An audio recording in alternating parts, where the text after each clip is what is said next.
Hello, good morning. Welcome to my vlog. For today's video guys, i-share ko lang yung bagong update sa working visa dito sa New Zealand. Early August na nailabas na nila tong update na to, pero magiging effective siya ngayong November 27, 2023. Ito yung 5 years maximum stay ng mga naka-working visa dito sa New Zealand.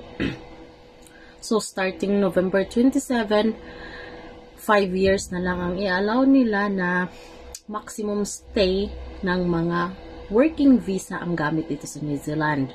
For example, ako bago pa naman ako dito, pero yung visa ko is 3 years. So, if ever hindi ma-change ang batas na yon, so after my visa ng 3 years is 2 years na lang ang pwede nilang i-grant sa akin na visa, and after that, 1 year akong need na magstay outside sa New Zealand. So, kinanglan nating magpahinga ng 1 year bago tayo ulit maka-apply ng working visa.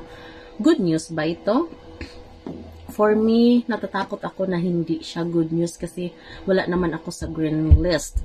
Kasi if yung trabaho nyo is naka-median wage kayo at pasok kayo dun sa mga skilled workers na yon, pwede naman kayong, may pathway naman tayo, may pathway to heaven tayo. Pwede kayong mag-apply for residency, which is not applicable sa akin, sa aming mga below median wage yung sahod at hindi naka-green list yung trabaho.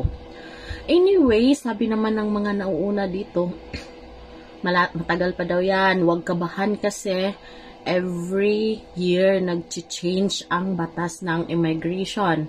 Dati na daw napatupad to, 9 years nga lang yung sinabi dati, tapos binago na naman hanggang sa ganyan.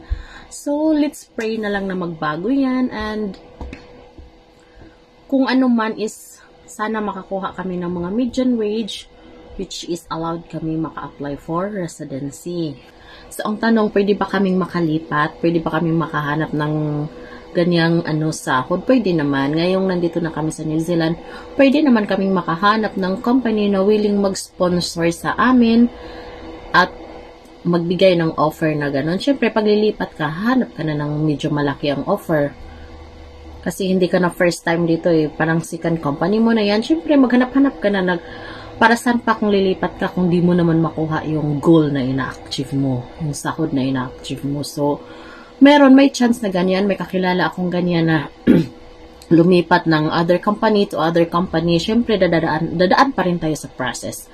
Kukuha pa rin sila ng tokens, i-apply ka ng visa, yung parang i-transfer ka kung same work ka, parang change of employer, ganun lang. If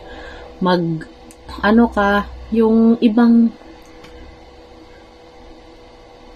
Pero kung ibang linya naman ng trabaho, kagaya ngayon, hospitality ka, tapos lilipat ka sa ibang kind of job, so parang mag-variation of visa ka niyan. May mga process naman, may kakilala naman talaga kung ganyan, possible naman siya.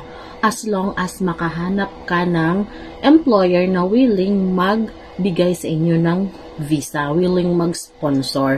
So may chance pa rin, God knows everything.